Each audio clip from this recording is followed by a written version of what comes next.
actually kind of the first time I've been honest, besides being honest, my attorneys. Even that, I haven't been completely honest with them, so. And then the truth is, okay, I'll admit it, I did actually stab her mom. I will admit it. And I want to start off with saying things are not always as they appear. Things are not always as they appear is probably the most apt description of this case that I've ever heard. I'd also like to quote one of my favorite authors, Stephen King. Monsters are real and ghosts are real too. They live inside us and sometimes they win. If you're watching this video in the hopes that I will be able to tell you who the monster is in this case, you will be disappointed. I'm sorry about that. In this case, at different times, in my opinion, they were all the monster and the victim. Dee Dee was the monster when she perpetrated medical child abuse against Gypsy Rose. She was and is the victim of a brutal murder. Nick was the monster when he stabbed Dee Dee 17 times and almost decapitated her. He was the victim of the mental health system that is overwhelmed and underfunded.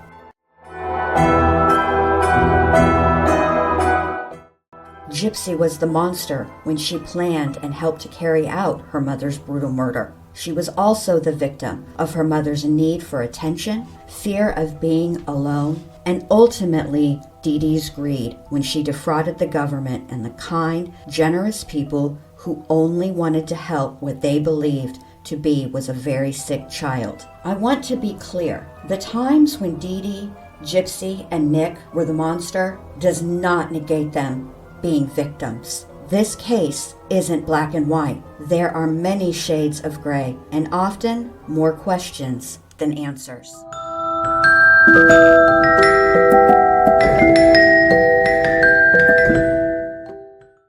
Gypsy Rose Blanchard was born July 27, 1991, to Claudine Dee Dee Petrie Blanchard and Rod Blanchard in Golden Meadow, Louisiana. 17-year-old Rod met 24-year-old Dee Dee, who at the time told Rod she was 21 at a bowling alley. The pair married after Dee Dee announced she was pregnant with Rod's child, but the marriage didn't last. Rod says he was never in love with Dee Dee, and the couple divorced. From there, Dee Dee and Gypsy lived with family. According to Rod and family members of Dee Dee, while Gypsy was born healthy, Dee Dee claimed Gypsy had sleep apnea when she was 3 months old. Claude Petrie, Dee Dee's father, recalls the machine being used to monitor Gypsy's breathing going off several times in the middle of the night. However, Rod claims that after repeated tests, overnight stays at the hospital with a sleep monitor, there were no signs of sleep apnea. When Gypsy was 7 or 8 years old, while riding a motorcycle with her grandfather Claude, there was a minor accident and Gypsy fell off and got some abrasions on her knee. According to family members, that's when Dee Dee claimed Gypsy could no longer walk and required a wheelchair. Relationships between Dee Dee and her family became strained, resulting in the mother and daughter bouncing around to different cities in Louisiana.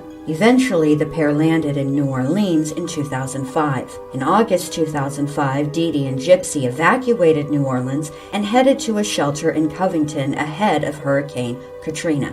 There, they met a nurse who worked at Mercy Hospital. She suggested Gypsy and Dee Dee relocate to Missouri. Dee Dee and Gypsy agreed and were airlifted to Missouri. They lived in Aurora, Missouri initially. In 2008, Habitat for Humanity built them a house complete with a wheelchair ramp and a jacuzzi bathtub for Gypsy. Over the years, Dee Dee continued to claim Gypsy had various illnesses. The mother and daughter were the recipients of free trips to Disney World and backstage passes to Miranda Lambert concerts, courtesy of the Make-A-Wish Foundation. All of this has been covered extensively over various documentaries: HBO's Mommy, Dead and Dearest, ID's Gypsy's Revenge, and an episode of 2020, Gypsy's Truth and Lies. All feature interviews with Gypsy, her father and stepmother Rod and Christy Blanchard, as well as other members of Dee Dee's family. There are interviews with Gypsy's former doctors as well.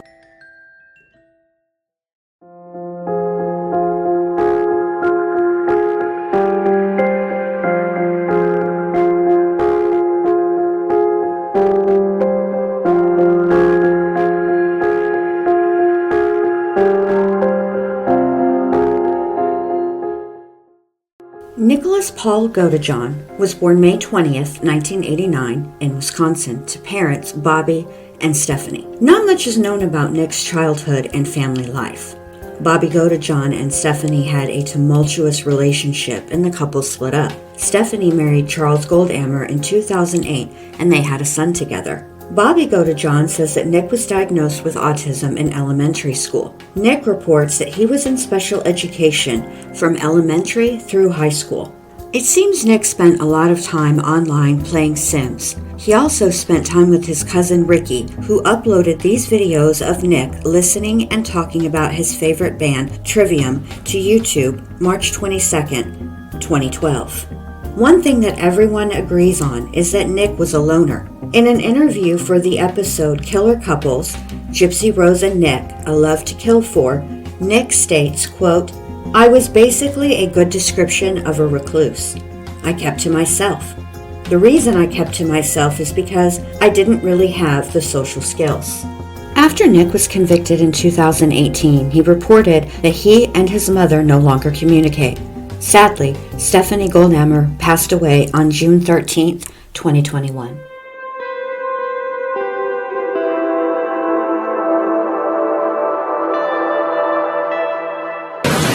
Gypsy, how many boyfriends did you have prior to Nick? None. Since her arrest in June 2015, Gypsy has maintained that Nick was her first and only boyfriend. However, this is not the case. Back in 2015, when the news first broke about Dee Dee's murder and Gypsy and Nick's subsequent arrests, hints of a prior boyfriend surfaced. Blogger MJ Pack chronicled it on her Thought Catalog website. Several people sent her Facebook messages recounting incidents they had witnessed. So about this thing with Gypsy you posted towards the end that a convention helped them and even gave her Mandalorian armor. I believe it was between 5 years ago and now they, Dee Dee and Gypsy, were attending and Gypsy went missing. She was found in a room with a man getting ready to be intimate, if you know what I mean. The man was punished because they thought she was underaged and disabled in several ways. This man needs to be cleared in the eyes of the board of directors and given a very public apology. Please keep me confidential. However, I believe it was roughly 4 years ago, because the first year I attended they were there as well. I posted this on KY3 pages, but I'll post it here too. A couple of years back, Gypsy showed up at our door.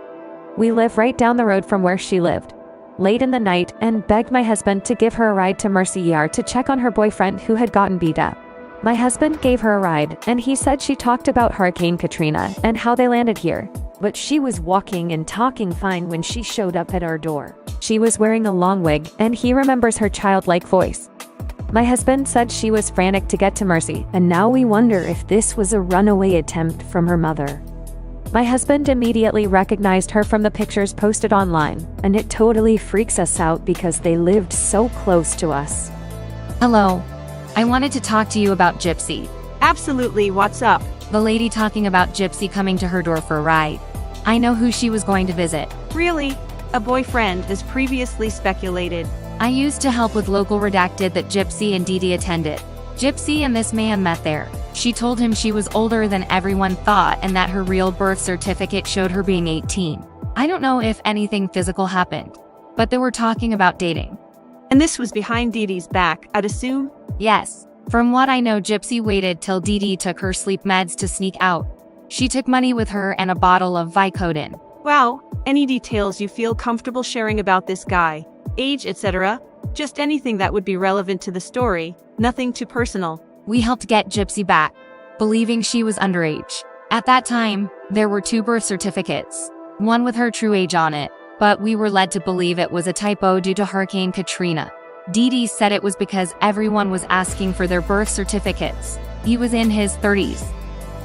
Dee Dee made Gyp apologize to the convention staff. When I talked to Gypsy later, she said she wanted to be a real girl and fall in love. That's so sad. I wish I would have questioned more. I just thought she was a sick little girl. A couple of us talked with Dee Dee via Facebook and told her that she needed to let Gypsy live more freely. It got us blocked. Gypsy hit on other men in the group via Facebook. Men in their 30s and 40s. They may not feel comfortable coming forward. I know they rebuffed her, but still. Wow, yes, anyone who's comfortable speaking with me, I would love them to come forward. You can emphasize the fact that I will not use their names or any identifying characteristics. Okay, I can do that. Deep down, I think she was looking for a way out. The community is in so much pain.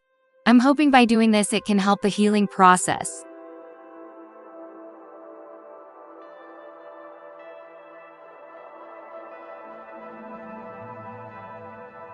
On August 3rd, 2019, the YouTube channel Crime for Dummies uploaded Gypsy's full interrogation video.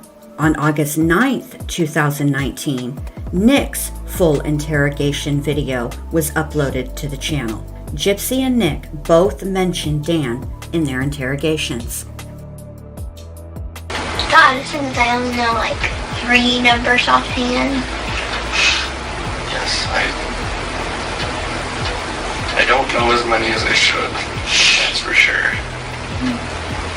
Most of the numbers I know offhand are word numbers. Other than that, my mom, that's pretty much it. The only numbers that I know offhand, my mom usually keeps all the numbers in her cell phone or on a piece of paper at home.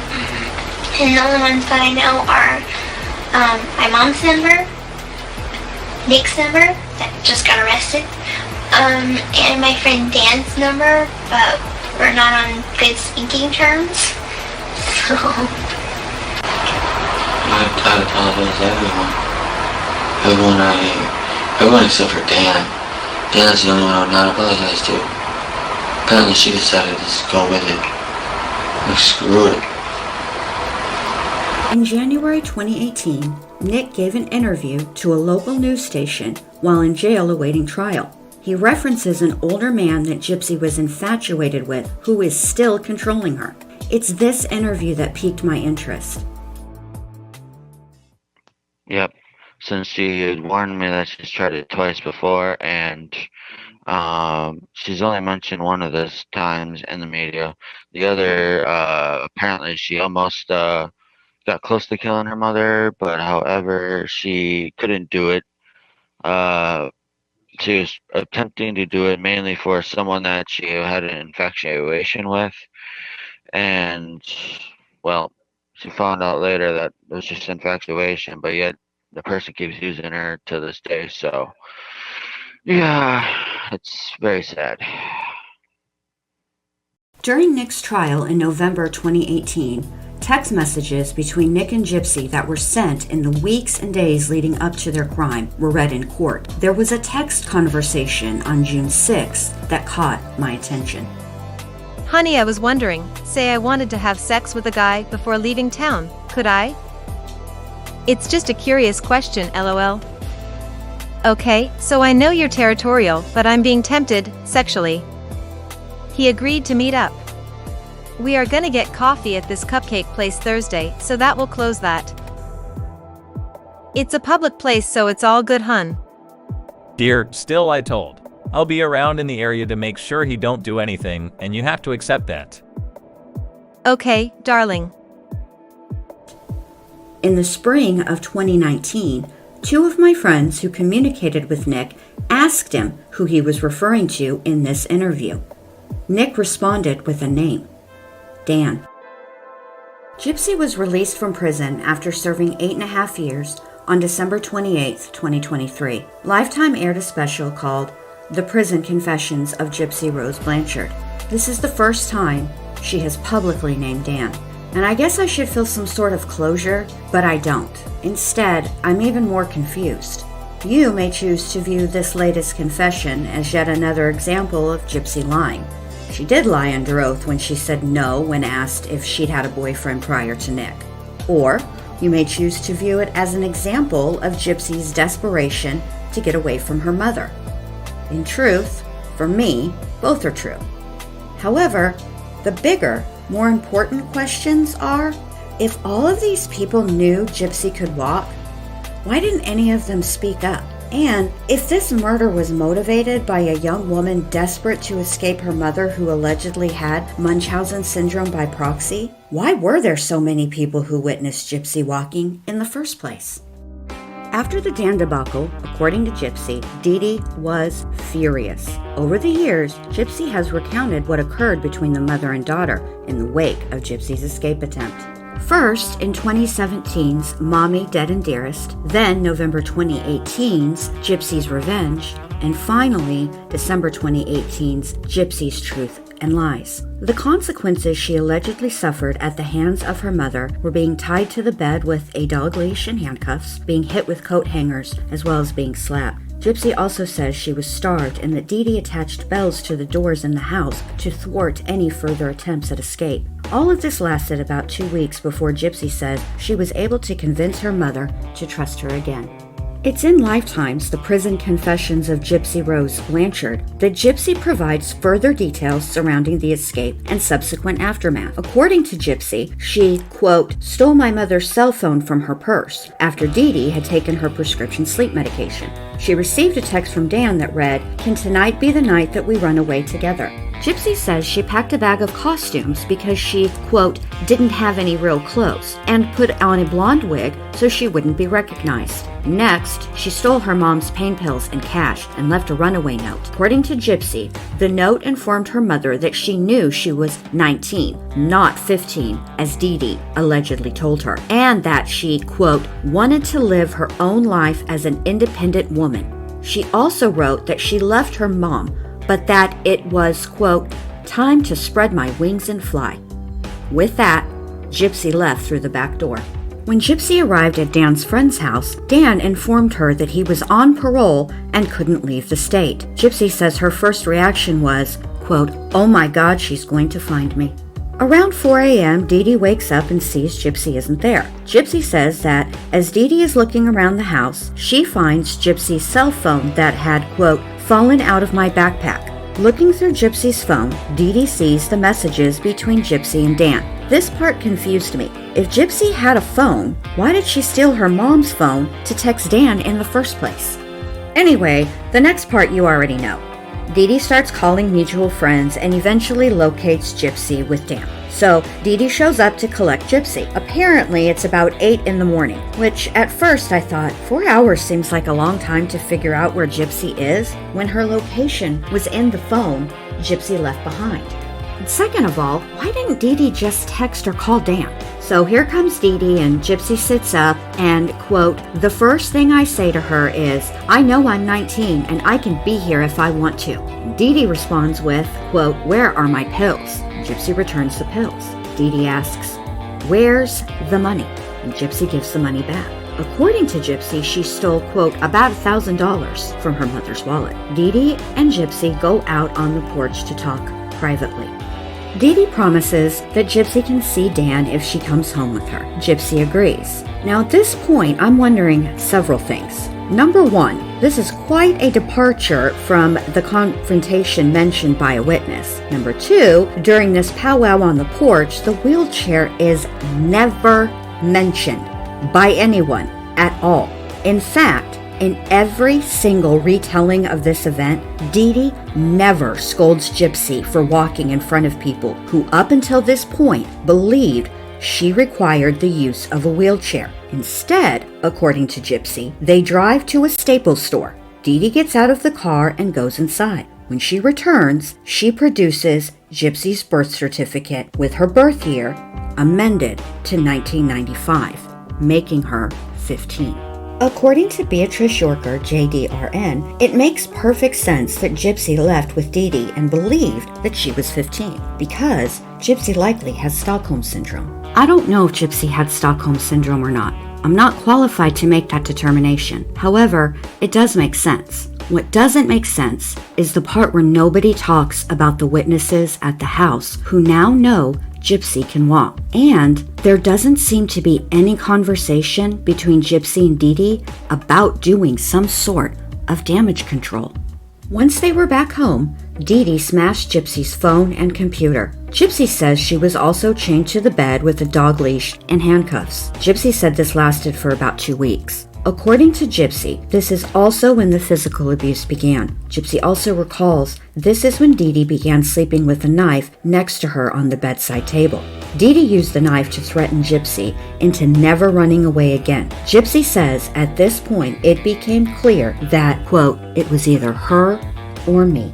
Approximately 2 weeks after Gypsy returned home, she says her mother put a, quote, voodoo hex on me. According to Gypsy, Dee Dee printed out pictures of Dan and of Gypsy. Dee Dee purchased a mason jar and a cow tongue. Dee Dee then put the pictures, cow tongue, and, quote, a little bit of my menstrual blood in the jar, says Gypsy. Next, Dee Dee buried the jar in the backyard and told Gypsy, quote, you will never find love. You will never be happy. Gypsy admits that she's never forgotten those words and worries that Dee Dee is right. So I hit the Googles to try and find this voodoo hex. Anything that had a cow tongue used was to silence someone, to stop them from speaking. So Gypsy, I wouldn't put too much stock in that. You're married and clearly talking, so whatever she tried to do didn't work. After all of this, Gypsy's heart was broken. Gypsy confided in a friend online. This friend suggested Gypsy make a profile on a dating site. Gypsy thought this was a great idea, so she created a profile on the site Christian Dating for Free. It just proves that happy endings are not just in fairy tales, they're real and true in real life also. Gypsy and Nick met online in 2012. They both had dating profiles on ChristianDatingForFree.com. It was Gypsy who contacted Nick. From there, the two began communicating on Facebook. Gypsy had multiple secret Facebook accounts. Did she know he existed? No, sir. Why is it she didn't know? Because it was a secret relationship and my mother would never allow me to have a boyfriend. Why not? Because she controlled every aspect of my life. The couple, who at this point had a strictly online relationship, indulged in fantasy and role-playing. They communicated through instant messaging, Skype, and Facebook Messenger. Part of their fantasy role-playing included creating alternate personalities. Gypsy explains it in this clip from Nick's 2018 trial, where she testified for the defense. During the time you and Nick were together, did you ever engage in fantasies or role-playing or anything like that? Yes. Did you have names? Yes. Tell us about the names you utilized. Ruby, Candy, Kitty, Bella, Demona. Why did you have different alter egos? I made them up because he told me that he had various alter egos. And so I created mine to fit the ones with his. And who came up with your names? I did. And do they each represent a different type of person? Yes.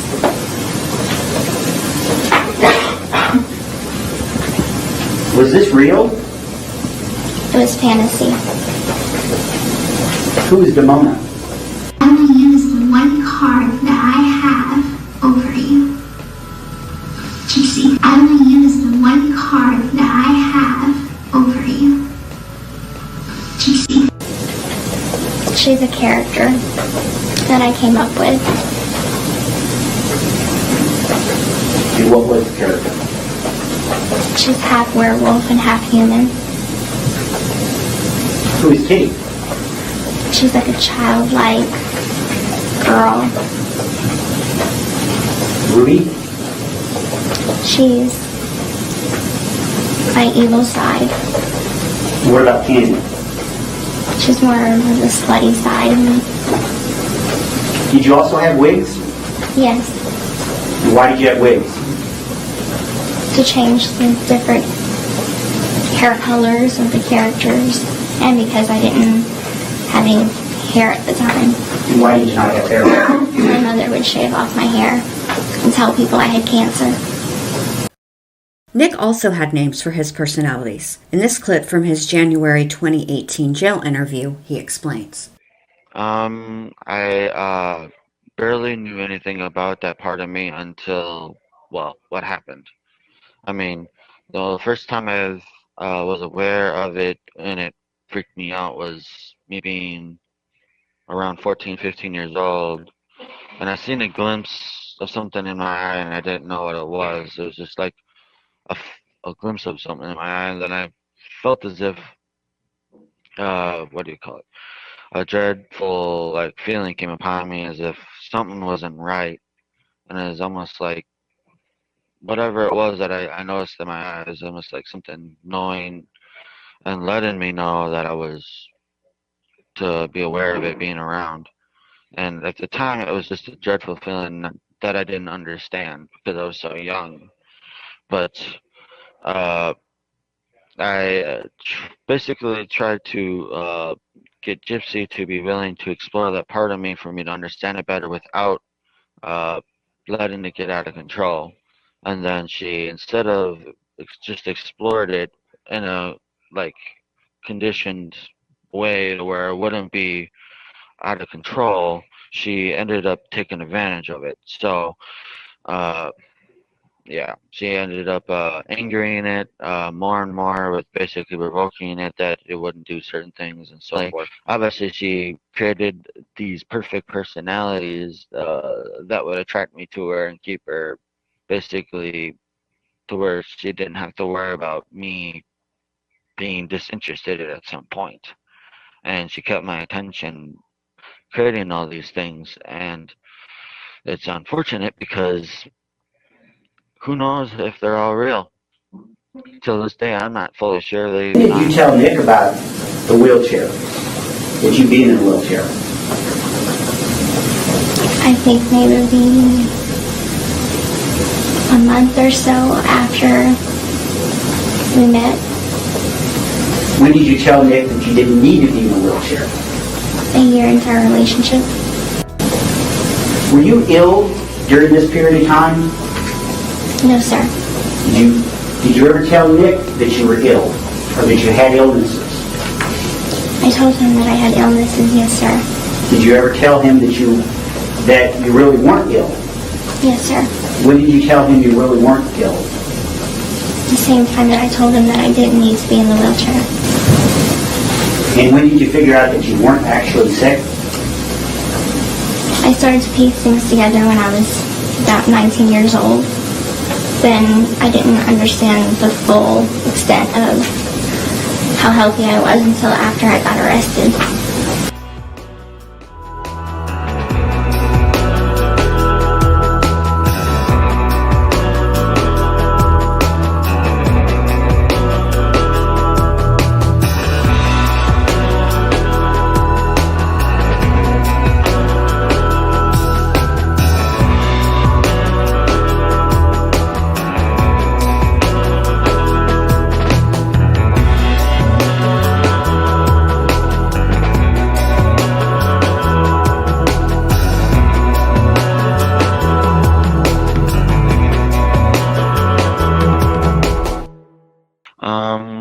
I did feel as if Gypsy was going through trauma, whether it was the abuse with medication or the abuse of being forced to be staying in a chair, or even the abuse of her being stuck in a room for so long because her mom would be doing things in a physical abusive way, like chaining her to the bed, or even other physical abuse, like her being beaten with really anything her mom could find.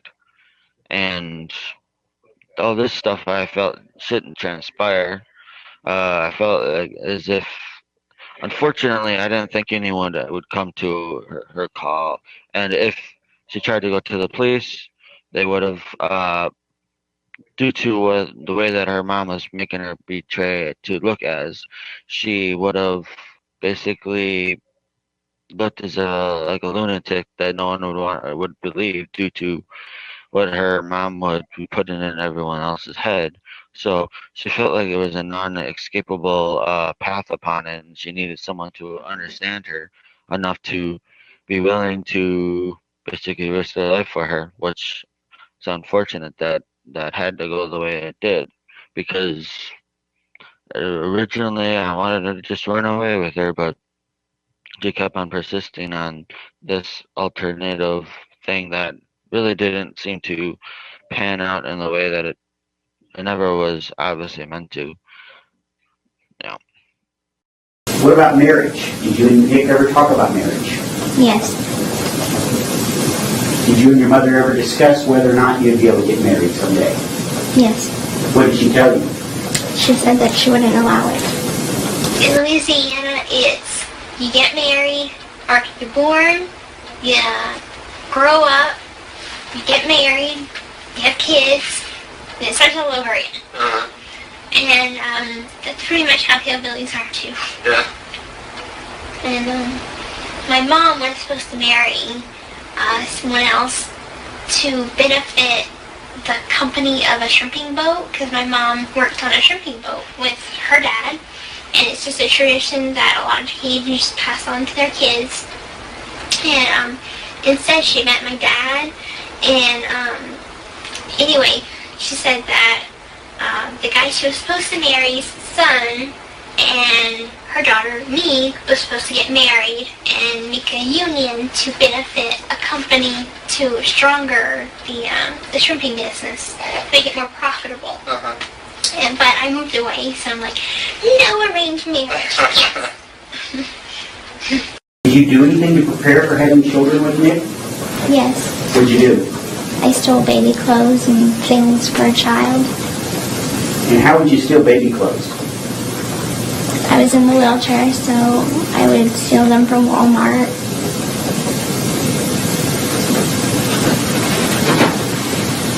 And where would your mother be when you did this? She would have been in a different aisle or a different section of the store. And was she aware of any of this?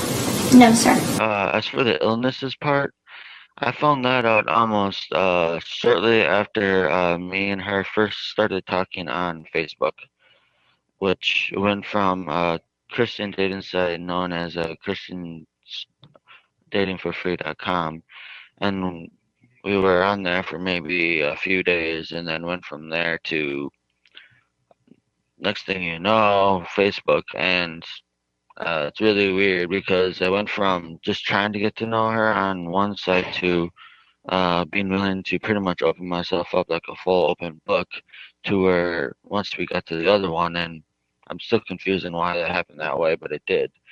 And when it happened that way, I almost instantly learned about the medications. Of course, I learned that not all of them are actually fully what she was actually supposed to be taking. Most of them are all just stuff that her mom was forcing her to take that was by far not needed. And when did you become boyfriend and girlfriend? In October 2012. On October 17, 2012, the pair became Facebook official. Nick and Gypsy created the joint Facebook account, Nicholas, Bella, Rose. As you can see, there are a couple of posts that have been altered. Facebook arranges posts with the newest on top. So the first post, made on May 25, 2015, is this one. When this was originally posted, there was a picture attached. Here is the way the post looked at the time it was made. This is the second post that was made on May 25th, 2015. Here is how it looked originally. I don't know when it was changed or who changed it. Normally, when Facebook removes something that goes against community guidelines, the entire post is removed. What I know for certain is that Gypsy and Nick both had access to this account. They both posted on this page because you can see Gypsy's term of endearment for Nick, sweetie, and Nick's term of endearment for Gypsy, dear. I cannot say for certain who posted these pictures because Gypsy is known to make posts pretending to be Nick.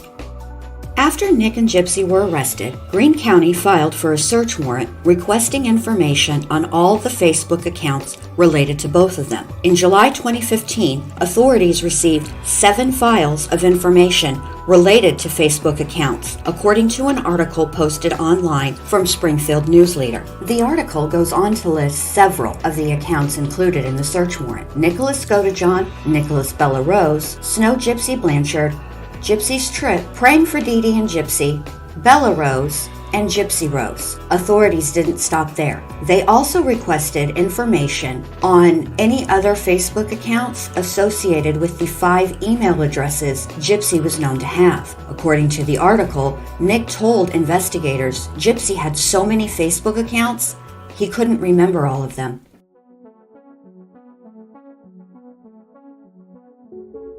For this next part, I'd like to begin with a thank you to my friends Jazz and True Crime for Dummies for providing the documents surrounding Nick's arrest in 2013. Thank you both so much. Without you, this next part wouldn't have been possible. By now, you are undoubtedly aware of Nick's arrest in March of 2013. What you may not know is that Gypsy and Nick were very much a couple at the time of his arrest. Gypsy was well aware of his arrest. She references it in this clip from her interrogation video. I'm gonna hit my boyfriend upside the head if he did something.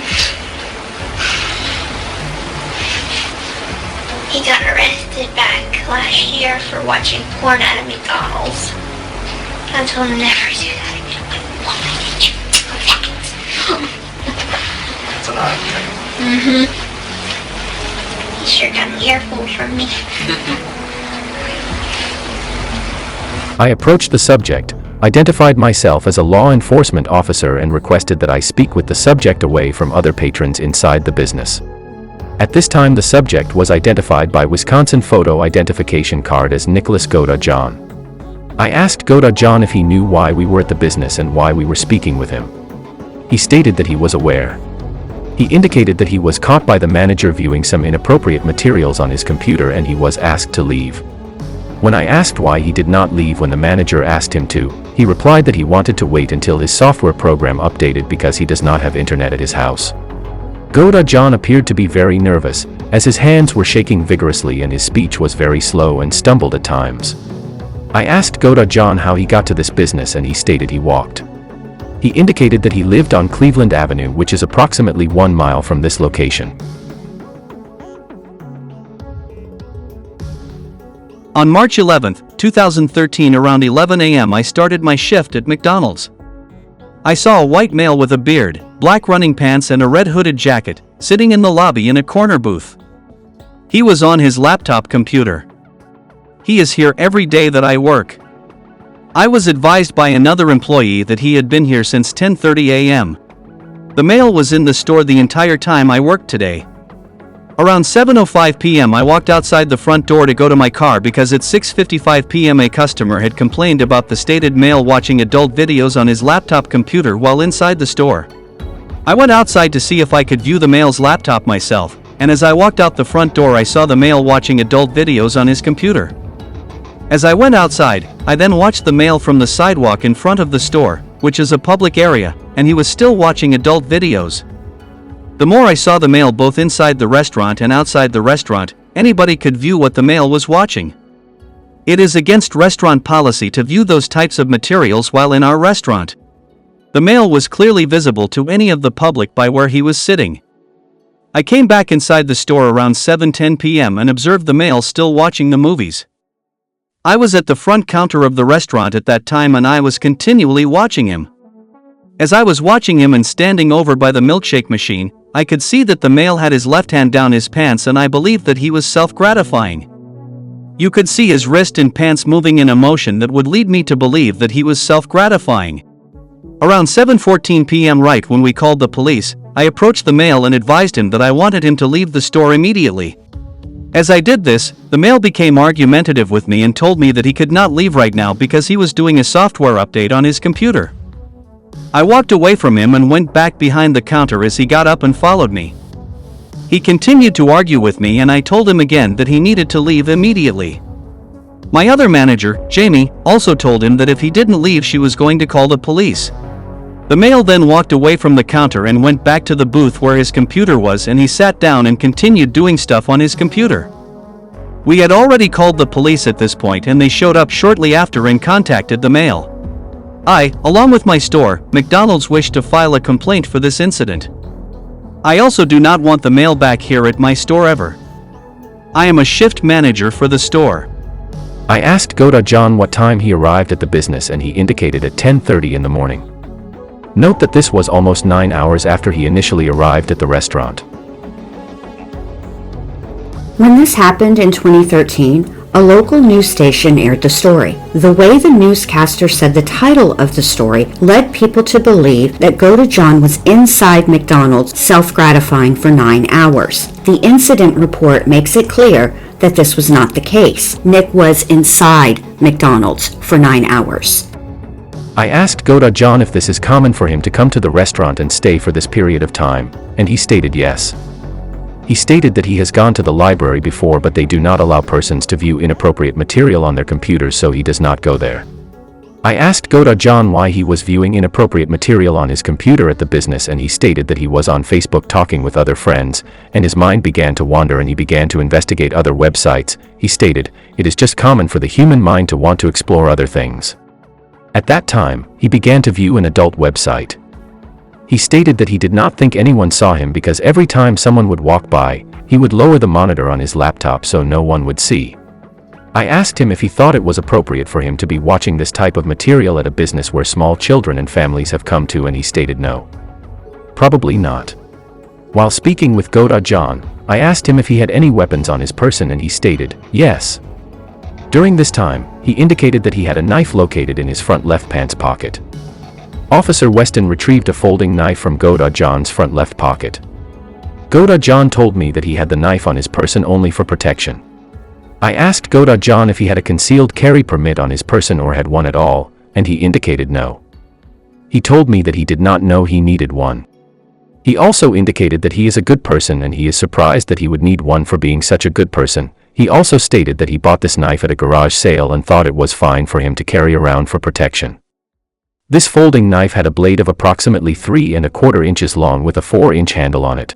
At this time, I requested that Goda John stand by with Officer Weston while I go and speak with the caller. At this time I spoke with the manager from McDonald's. The manager indicated that Goda John comes to the restaurant on a routine basis but usually sits in a different seat, one where he positions himself with his back against the wall and they could not see what he was doing on his laptop. He indicated that today, they had several complaints from patrons coming to the business. As they were entering the business, they could see Goda John viewing adult material on his laptop. The manager indicated that one patron was very irate and could not believe that McDonald's was allowing this type of behavior happening at their restaurant. The manager wanted to see firsthand of what was going on and indicated that he went out the door nearby where Goda John was seated. When the manager was outside of the business looking into the restaurant, through the large window, he could visibly see Goda John viewing adult material on his computer. He observed a video that was playing on Goda John's laptop of people having intimate relations. I asked Goda John what kind of adult material he was watching on his computer, and he indicated that he was looking on websites and also had some files located on his computer. When I asked him if he could specify exactly what type of adult material, if it was adult material or child material, he indicated it was just adult material. He made mention that he is a good person and would never think of essaying someone. He indicated that is why he watched that type of material, because he would never do it. I requested that he elaborate on what he just stated, and he replied, "I would never essay someone, so I want to watch it." I requested consent from Goda John to search his laptop for any items of evidence. I completed a Waukesha Police Department permission to search form of Goda John's laptop, which he signed. A copy of this form is included in this report. I requested that Detective Carpenter from Criminal Investigation Division assist in searching the computer, as he has special training in the field. Detective Carpenter indicated that there were no items that would implicate any child material being on the computer. The computer was subsequently turned back over to Goda John. While speaking with Goda John, I confronted him with the fact that one of the witnesses at McDonald's indicated that he was possibly self-gratifying while he was viewing the adult material. Goda John told me that he was not self-gratifying but simply had an itch near his crotch area and only put his hands down his pants for approximately 3 to 5 seconds. I asked him several times if he had an erection while watching this material, and he stated no. I completed a written statement which is included in this report, which Goda John signed. Goda John was booked and then subsequently released on his own recognizance per the authority of Lieutenant Walshlager. This concludes my involvement in this matter. I am requesting that the charge of carrying a concealed weapon, State Statute 941.23 along with the charge of disorderly conduct, 947.011, be referred to the Waukesha County District Attorney's Office for prosecution. At this point, Gypsy and Nick had been dating for roughly a year. Nick is aware that Gypsy doesn't need a wheelchair and that she isn't actually sick. The timing is interesting. Is it possible that Gypsy told Nick the truth after his arrest because he was honest with her and she felt like she owed him honesty in return? Did she tell him because of the details pertaining to his arrest? Or did she tell Nick the truth before his arrest? As far as I am aware, while Nick was arrested and charges were filed, the DA did not prosecute.